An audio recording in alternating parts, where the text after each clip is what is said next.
반갑습니다. 서울교구 한강교당 출신 김민정이라고 합니다. 추천 교무님은 염타원 한도훈 교무님이십니다.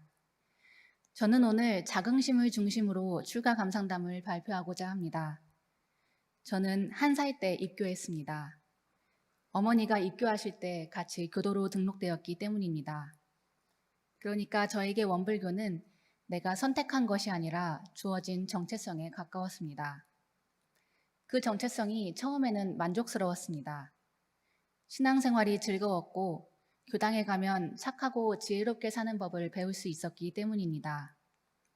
저는 부모님을 따라 농촌 지역의 작은 교당에서 일반 법회를 보았는데 교무님이 들려주시는 예화가 옛날 이야기 같아서 매번 잔뜩 기대하며 기다렸던 기억이 납니다. 또 저는 고전문학 속 주인공들이 책을 읽거나 또 교육을 받는 장면을 특히 좋아했는데 제가 좋아하는 캐릭터들이 교리문답이나 성경 공부를 하듯이 저도 어린이용 정전 교재를 읽으며 즐거워했던 것도 좋은 추억으로 남아 있습니다. 청소년기에는 출가 연원이신 완산 박인혜 교무님을 만났는데 완산님은 종교의 우를 넘어선 영성을 사는 것이 얼마나 아름답고 즐거운지 직접 보여주셨습니다. 그래서 자연스럽게 저도 출가 수행자로서 행복하고 보람차게 살아가고 싶은 마음이 생겼고 중학생 신성회 훈련도 나게 되었습니다. 그 뒤 여러 종교의 성직자, 수도자들이 쓴 글을 읽어나갔습니다. 얼른 출가해서 그처럼 다양한 수행자들을 만나고 싶다는 생각에 마음이 설렜습니다. 그런데 10대 후반이 되자 내적 갈등이 시작되었습니다. 소수 종교 신자라는 사실이 점점 부담스럽고 답답하게 느껴졌기 때문입니다. 예를 들어 제가 식사 전에 염주를 꺼내서 기도하는 모습을 본 친구들은 원불교에서는 저렇게 기도하는구나 라고 한 적이 있습니다. 그때 저는 내가 한 게 꼭 정답은 아닌데 내가 하는 모든 행동이 전체 집단을 대표하는구나. 부담스럽다 라고 생각했습니다. 또 다른 에피소드도 있습니다. 역사나 윤리 시간에 원불교가 나오면 선생님이 우리 학교에도 이 종교 신자가 있다 라고 하셨고 그러면 제 종교를 아는 친구들이 쉬는 시간에 찾아와 원불교가 뭐야? 라고 묻곤 했습니다. 제게는 그 질문이 결코 가볍게 느껴지지 않았습니다.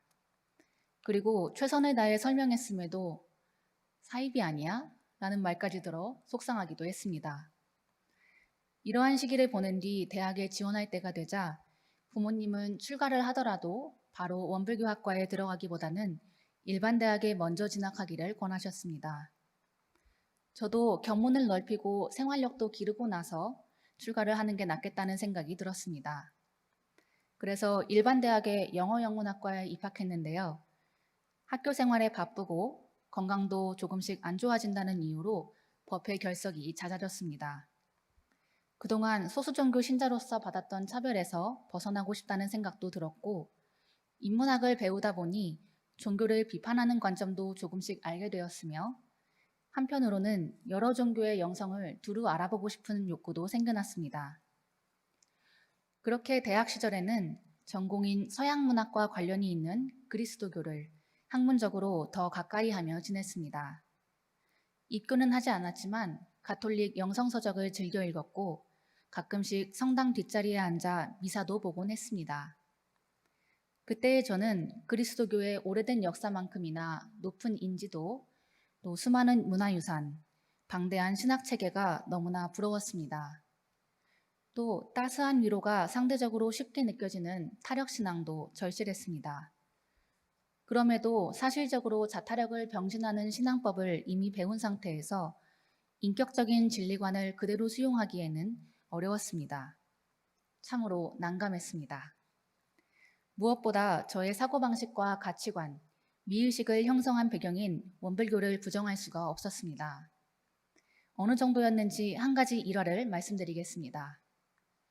예쁜 생활한복 치마 저고리를 입고 서울 이태원에 놀러 간 적이 있는데요.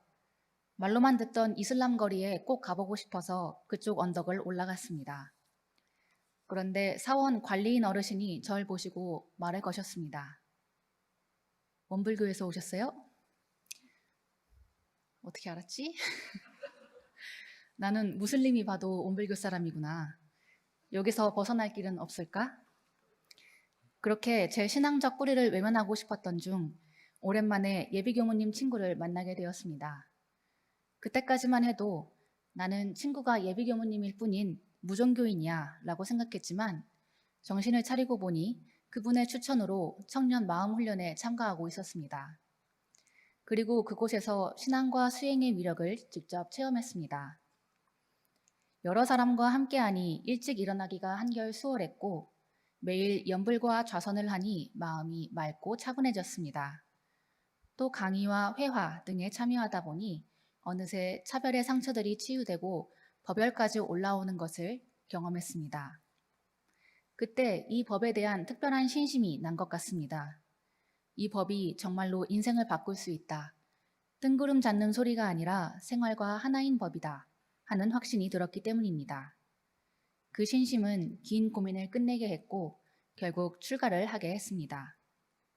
이렇게 출가는 저에게 스스로를 인정하고 신앙에 긍지를 갖게 되는 과정이었습니다. 그동안의 경험은 앞으로 제가 다양한 사람들을 대할 때 그들의 마음을 이해하고 공감하는 데 도움을 줄 것 같습니다. 그래서 그간 겪은 모든 일들이 이제는 은혜로 느껴집니다. 그 일들은 저를 더 겸손하게 해주었고 다양한 소수자와 연대할 수 있는 힘을 주었으며 영성을 추구하지만 특정한 교단에는 소속되고 싶지 않는 사람들의 마음도 충분히 알게 해주었습니다. 이 모든 것에 감사하며 이제는 제 삶이 된 원불교를 소중히 여기겠습니다. 그리고 다른 사람들도 자기 자신과 세상을 사랑하는 삶을 살 수 있도록 돕고 싶습니다. 감사합니다.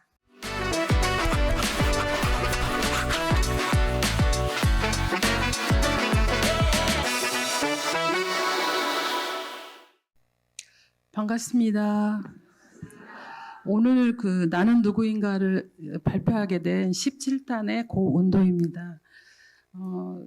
이 나는 누구인가라는 이 주제가 굉장히 좀 어렵고 두렵게 느껴지기 때문에 교도님들께서도 그렇고 저도 좀 두렵습니다. 그런데 이 주제가 우리가 살아가면서 한 번쯤은 생각해 봐야 될 그 내용이고 또 여러분들도 한두 번쯤은 생각해 보셨을 그런 내용이라고 생각합니다. 그래서 저도 이제 발표를 계기로 해서 생각 정리를 좀 한번 해봤습니다.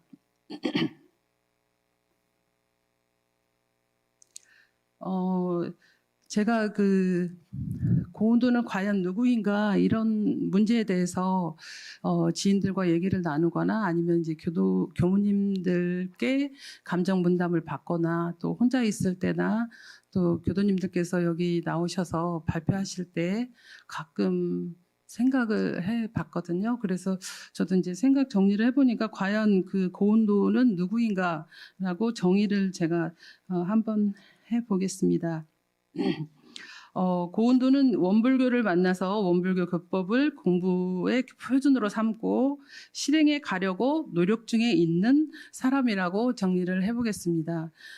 제가 이제 공부가 지금도 완전하지는 않지만 더 부족했을 때 사람을 만났을 때 또 타인을 볼 때 저 자신도 별로 그렇게 장점이 많지 않은 사람임에도 불구하고 타인을 볼 때 장점보다는 단점을 좀 많이 보여졌고 또 모난 점이 많았던 전데도 이렇게 그러니까 저하고 다른 생각을 가지고 있거나 다른 생각을 하거나 다른 일을 할 때나 보면 그거를 좀 받아들이기가 좀 힘들었습니다. 그래서 또 사람을 볼 때 저 사람 왜 저럴까? 왜 저럴까? 이런 저의 그 잣대에 비해서 분별하는 그런 분별성쟁이였습니다. 근데 제가 이제 살아가는 동안에 원불교라는 이 정말 로또 같은 단어라고 저는 생각하거든요. 그래서 원불교를 만나서 생활하고 또 공부를 했기 때문에 지금 이 자리에 좀 서 있는 것 같습니다. 그래서 제가 이제 시간이 흐르고 세월이 가고 또 지인들하고 얘기도 하고 교무님도 만나 뵙고 이렇게 하면서 제일 큰 그 원불교의 그 원불교를 만나서 제가 행운이라고 느낀 거는 제 삶 속에서 제 삶을 진급시키고 또 제 생각들을 변화시켰다는 거에 가장 큰 감사를 느낍니다. 제가 그 사람을 볼 때 그런 단점을 보게 되었던 것들이 이제 시간이 흐르면서 또 원불교라는 거에 스며들면서 좀 더 좀 둥글둥글해졌던 것 같아요. 그래서 이제 어쩔 때는 이런성과 같이 둥글둥글해지는구나 이런 걸 느꼈을 때 저 자신을 생각할 때도 좀 기특한 마음이 좀 들더라고요. 그래서 이러한 행운들이 더 날아가지 않게 좀 다지고 다져서 정말 진정한 원불교인이 돼야 되겠구나 이런 생각들을 했습니다. 그래서 이제 이렇게 제 그 신심 공심을 다지기 위해서 항상 기도 내용은 제가 그 만나는 사람마다 상생의 인연으로 만나고 싶고 또 우리가 살다 보면 또 상극의 인연을 만날 수가 있잖아요. 근데 그런 상극의 인연을 또 상생의 인연으로 돌릴 수 있는 큰 힘을 달라고 법신불 사원님께 매일 그 한 20년째 계속 기도를 하고 있습니다. 그래서 이러한 기도 내용대로만 제가 공부하고 걸어간다면 제가 원하는 원불교에서 원하는 것들을 다 얻어지지 않을까 하는 생각이 들고요. 또 저 혼자만의 삶이 아닌 그 여러 도반들과 같이 걸어가면서 좀 힘들도 있으면 잠시 쉬어가고 또 합력하고 그런 고운도가 되고 싶습니다. 그래서 이제 제가 만나는 사람마다 그 상생의 인연을 만나려면 어떻게 해야 될까 그런 문제에 대해서 고민을 좀 많이 하게 되더라고요. 그래서 제가 항상 그 윤영 공부의 체크 항목이 진심을 내는 마음을 갖지 말자 거기에 항상 걸리더라고요. 그래서 제가 내색은 안 하지만 이 마음까지도 그거를 잠재우기는 굉장히 좀 힘들었던 것 같아요. 그래서 완벽한 기질 변화까지는 되지 않았지만 이러한 것들을 차근차근 좀 버릴 거는 버리고 또 그 대종사님 법대로 살아가면서 담을 거는 담아서 거듭나는 그 운도가 되고 싶습니다. 감사합니다.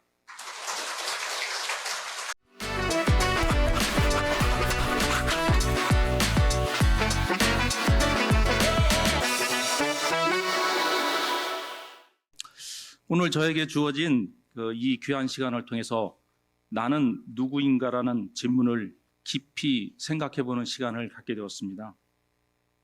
원불교를 만나기 전 저는 어떻게 살았으며 어떤 사람이었고 그 다음에 원불교를 만난 후에는 나는 어떻게 변했는가 마음 공부를 통해 지금의 저는 어떻게 변화하고 있는지 돌아보는 그러한 시간을 갖게 되었습니다. 여러분들도 다 아시겠지만 요즘 가장 각광을 받고 있는 주목되고 있는 과학 문명이 하나 있지요. 바로 AI입니다.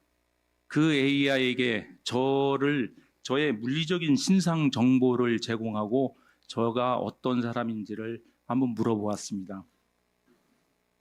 AI는 이렇게 대답하더군요.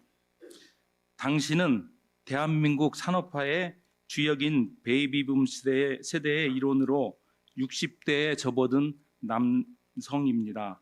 물리적으로는 과체중이고 꾸준한 건강 관리가 필요한 상태입니다.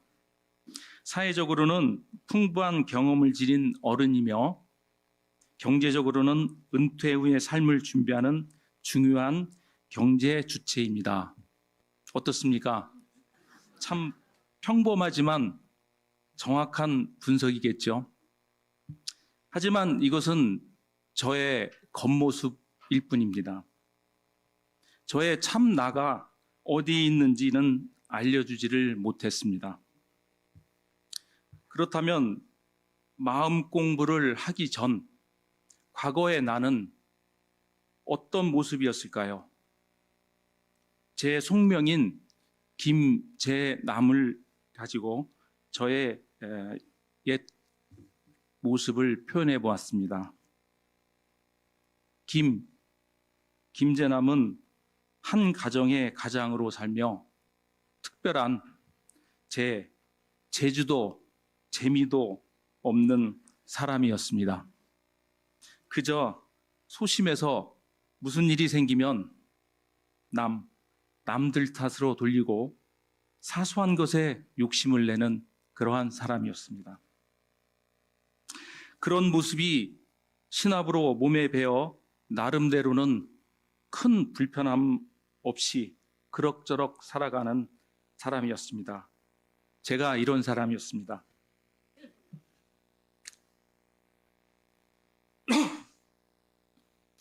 지난 설법 시간에 지타원님께서 원불교를 만난 것이 내 인생의 로또라고 말씀하셨죠. 그런데 저는 로또를 이미 37년 전에 만났습니다. 로또가 무슨 뜻인지 아시죠?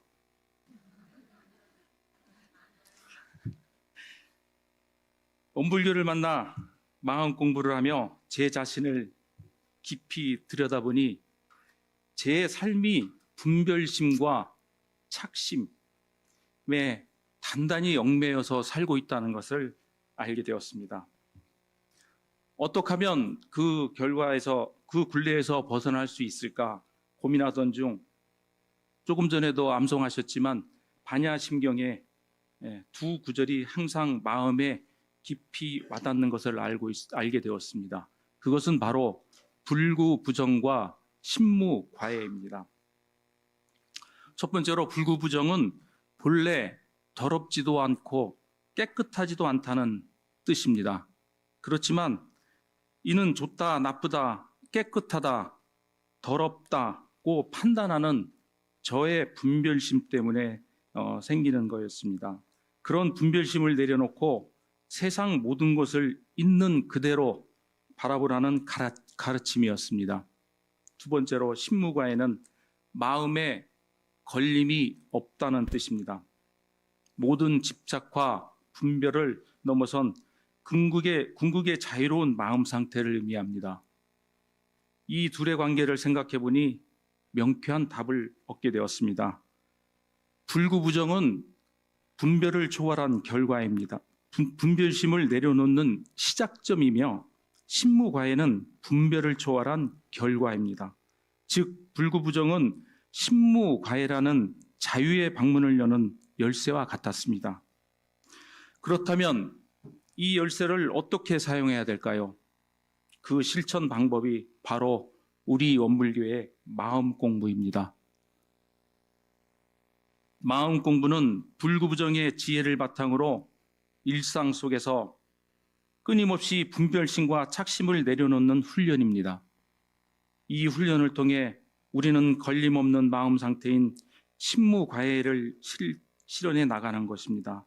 다시 말해 마음 공부는 불구부정이라는 통찰을 신무과애라는 경지로 이끌어주는 가장 구체적이고 실천적인 과정입니다.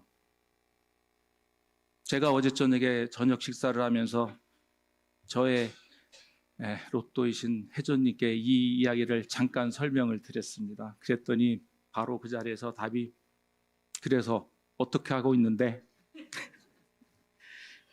그러니까 여기에 나왔죠. 연습하려고. 이제 처음의 질문으로 돌아가 보겠습니다. 나는 누구인가? 이 질문의 답을 찾는 것, 즉 참 나를 아는 것은 곧 자신의 본래 성품을 깨닫는 것이며 이를 우리는 견성이라고 합니다. 신무과애가 걸림없는 자유로운 마음의 상태를 설명한다면 견성은 이것이 나의 본래 성품이구나 하고 깨닫는 순간이며 나는 누구인가에 대한 궁극적인 답을 얻는 순간입니다. 결론적으로 우리의 마음 공부는 일상 속에서 신무과애 상태를 훈련하고 마침내 견성의 깨달음을 함께 향해 나아가는 거룩하고 실질적인 여정이라 할 수 있습니다.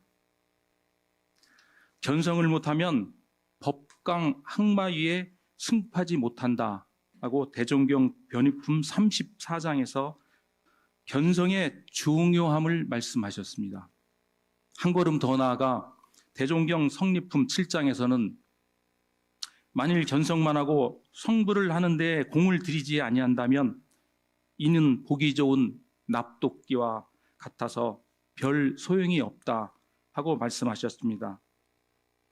이제서야 견성을 말해보는 단계인 저로서는 성불을 말하기까지는 아직은 머나먼 길이 남았다고 생각됩니다.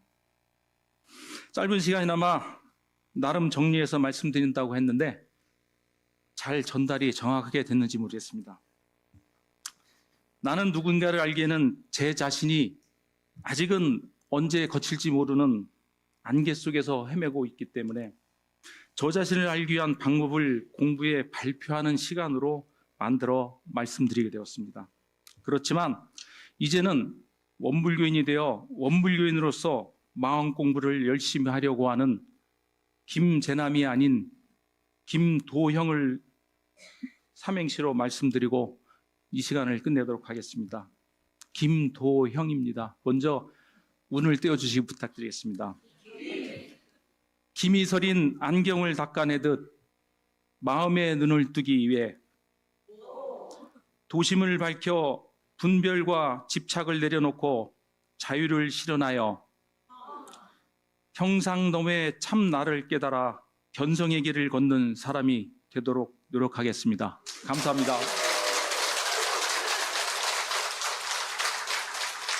그리고 잠시 시간을 내서 올라온 김에 한 말씀 드리겠습니다.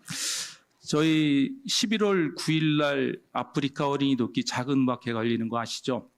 지난 5월에 아프리카 어린이 돕기 작은 음악회 준비를 위한 추진단이 결성이 되었습니다.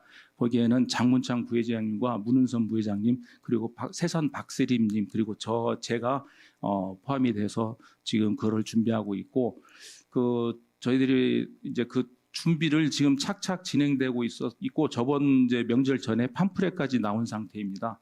그리고 그 과정을 준비하기 위해서 저희 합창단이 옆에 계시지만은 가장 열심히 노력해주고 계십니다. 그런 합창단을 위해서 큰 박수 한번 부탁드리겠습니다.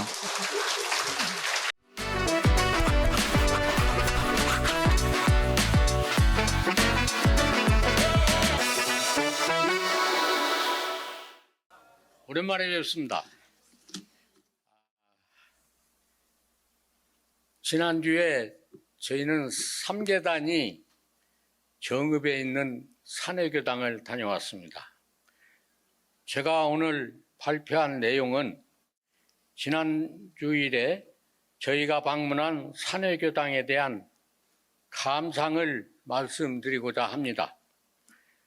저희 천지단과 보은단, 자비단과 함께 산해교당을 방문해서 일요일 법회에 참석했습니다.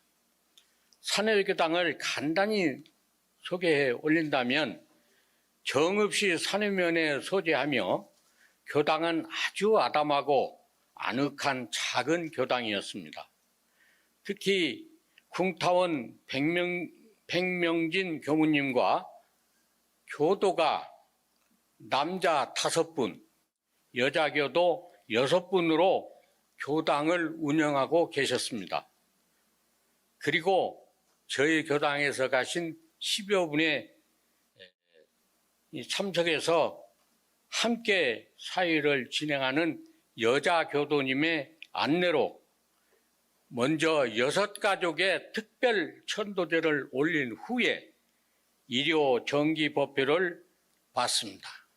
그리고 정기 법회를 마치고 저희 효자 교당을 산해교당 교도님들께 교무님께서 특별히 소개를 해 주시면서 아주 저희는 대단히 고맙게 생각했고 죄송스러웠습니다.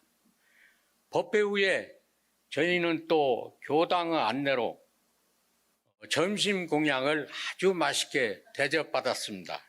그런데 제가 맨 뒤에 이제 나가면서 교도 한 분하고 아래층에 내려서 보니까 아주 예쁘게 단장된 작은 방이 있었어요.